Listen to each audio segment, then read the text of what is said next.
அதிமுகவுடன் தொகுதி பங்கீட்டில் சிக்கல் ஏற்பட்டுள்ளதை அடுத்து இந்திய கம்யூனிஸ்ட் கட்சியின் மாநில நிர்வாக குழுவின் அவசர ஆலோசனை கூட்டம் சென்னையில் துவங்கியுள்ளது.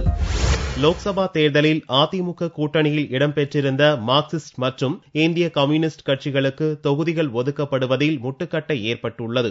அதிமுக அளிக்க முன்வரும் தொகுதிகளை மட்டுமே கம்யூனிஸ்ட் கட்சிகள் ஏற்க வேண்டிய நிலை உருவாகியுள்ளது.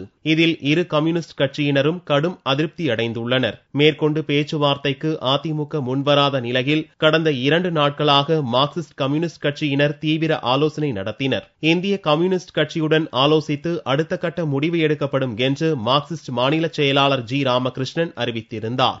இந்நிலையில் இப்பிரச்சினை குறித்து விவாதிக்க இந்திய கம்யூனிஸ்ட் கட்சியின் மாநில நிர்வாக குழுவின் அவசர கூட்டம் சென்னையில் நடந்தது. கூட்டத்தில் பங்கேற்க வந்த இந்திய கம்யூனிஸ்ட் மாநில செயலாளர் Tha. Pandian Marxist communist, forward bloc கட்சிகளுடன் ஆலோசித்து அதன் அடிப்படையில் எடுக்கப்படும் முடிவை தேசிய தலைமைக்கு தெரிவித்து அடுத்த கட்ட நடவடிக்கை எடுக்கப்படும் என்று கூறினார். தேர்தல் பணிகளை சந்திப்பதற்கு அதற்கு முன்பு எடுக்க வேண்டிய நடவடிக்கைகள், திட்டங்கள் இவைகளை பற்றி விவாதிப்பதற்காக கூடியிருக்கிறோம்.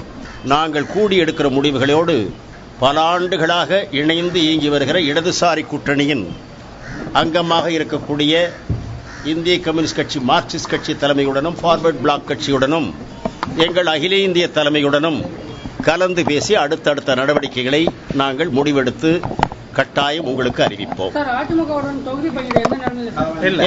எல்லாவற்றையும் விவாதிக்கத்தான் எங்கள் மாநில நிர்வாக குழு கூடியிருக்கிறது. அது விவாதித்த பிறகுதான் நாங்கள் எந்த முடிவை எடுத்தாலும் அடுத்த கட்ட நடவடிக்கைகள் பற்றி உங்களை அழைத்து கட்டாயம் கூறுவோம்.